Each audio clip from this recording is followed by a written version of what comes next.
Si ma citoyenneté est au paradis, comment dois-je vivre ici et maintenant?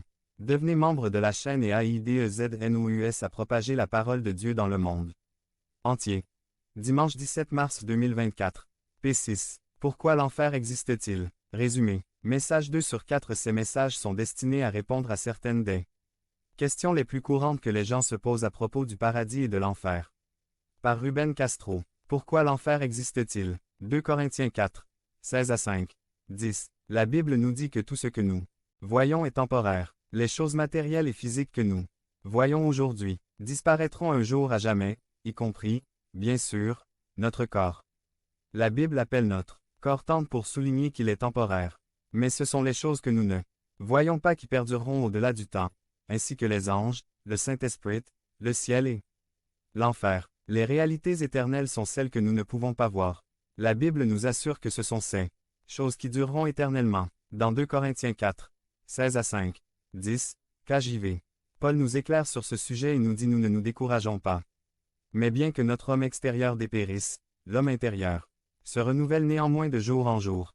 17 Car cette légère affliction momentanée produit pour nous un poids de gloire de plus en plus excellent et éternel. 18 Nous ne regardons pas aux choses visibles, mais à celles qu'on ne voit pas. Car les choses qu'on voit sont temporaires, mais celles qu'on ne voit pas sont éternelles. Chapitre 5 Parce que nous savons que si notre demeure terrestre, ce tabernacle, était dissoute, nous avons un édifice de Dieu, une maison non faite de main, éternelle, dans les cieux. 2 Et c'est pour cela que nous gémissons aussi, désireux d'être revêtus de notre demeure céleste. 3 Car ainsi nous serons trouvés habillés et non nus. 4 Car nous qui sommes dans ce tabernacle, nous gémissons aussi d'angoisse, parce que nous ne voudrions pas être dépouillés, mais plutôt habillés, pour que ce qui est mortel soit absorbé par la vie. 5 Mais celui qui nous a créés, précisément dans ce but, c'est Dieu, qui nous a donné la garantie de l'Esprit. 6 Nous vivons donc toujours confiants, et, sachant que tant que nous sommes dans le corps, nous sommes absents du Seigneur 7 Car nous marchons par la foi et non par la vue. 8 Mais nous avons confiance, et préférons être absents du corps et présents au Seigneur. 9 C'est pourquoi nous essayons aussi, que nous soyons absents au présent, de lui plaire. 10 Car nous devons tous comparaître devant le tribunal de Christ, afin que chacun reçoive selon ce qu'il a fait pendant qu'il était dans le corps, soit bien soit mal. Ce que l'apôtre Paul essaie de faire valoir ici, c'est que les choses spirituelles sont encore plus réelles que les choses physiques dont nous faisons l'expérience aujourd'hui. Et Dieu veut que nous nous concentrions dans la vie sur ces choses qui dureront pour toujours. En d'autres termes, dans les réalités éternelles. 1 Corinthiens 13, 12, DHH dit que, maintenant, nous voyons indirectement, comme dans un miroir, et d'une manière obscure. Mais un jour nous verrons face à face. Dimanche dernier, nous avons commencé à étudier spécifiquement la réalité de l'enfer, et aujourd'hui nous continuerons à étudier ce sujet, et pendant le reste du mois nous étudierons la réalité du ciel. Nous verrons que, tout comme l'enfer est une réalité spirituelle indéniable, le paradis l'est aussi. Dimanche dernier, alors que nous commencions à étudier la réalité de l'enfer, nous avons répondu à 2 questions. 1. L'enfer est-il un lieu réel? 2. À quoi ressemble l'enfer? Ici, dans cette question, nous avons donné comme réponse 10 faits bibliques qui décrivent à quoi ressemblera l'enfer. Si vous n'étiez pas là dimanche dernier, achetez-le CD pour pouvoir écouter ces descriptions de l'enfer. Et à la fin du message nous avons appris 6 réalités. Devenez membre de la chaîne et AIDEZNOUS à propager la parole de Dieu dans le monde entier. Dimanche 17 mars 2024. Si vous croyez en la puissance de Dieu, commentez 11. Voici ces réalités. Dieu nous a créés pour nous aimer et veut que nous lui rendions son amour. 2. L'enfer existe. L'enfer est un endroit réel. Les êtres humains ont été créés pour durer éternellement.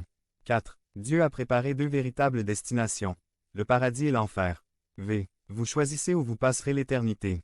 Si, il n'y a pas de seconde chance après la mort. Chers amis et frères en Christ, écoutez-moi attentivement, ce dont nous parlons aujourd'hui est le sujet le plus important de la vie. Nous parlons du destin éternel des gens.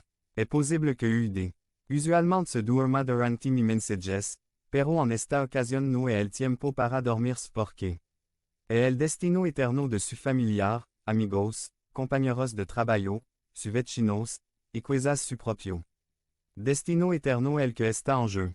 Ma prière est qu'à la fin de ce message, Tout le monde ici sera complètement convaincu qu'à sa mort, il passera l'éternité au ciel avec notre Créateur.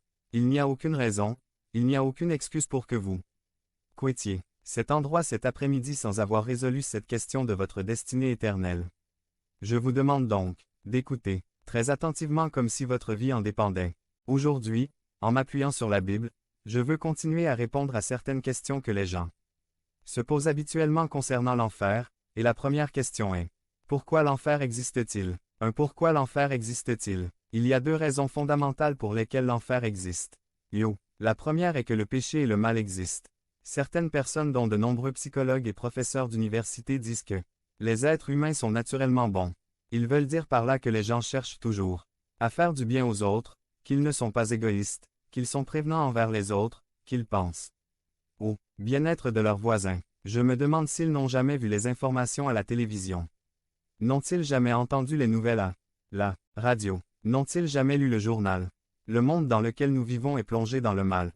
Promesses non tenues, relations brisées, abus, viols, meurtres, drogues, enfants exploités à des fins professionnelles et sexuelles, terrorisme, gens qui se fixant des bombes pour tuer leurs ennemis ou écrasent des avions dans des bâtiments remplis de personnes innocentes.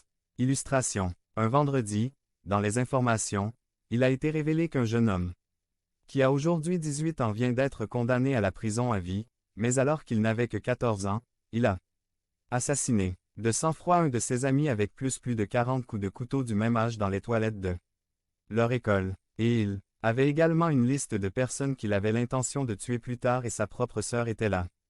Première sur cette liste. Dis-moi si le péché et le mal n'existent pas. 2. Si vous avez regardé les informations cette semaine, vous aurez également vu comment les cartels de la drogue dans un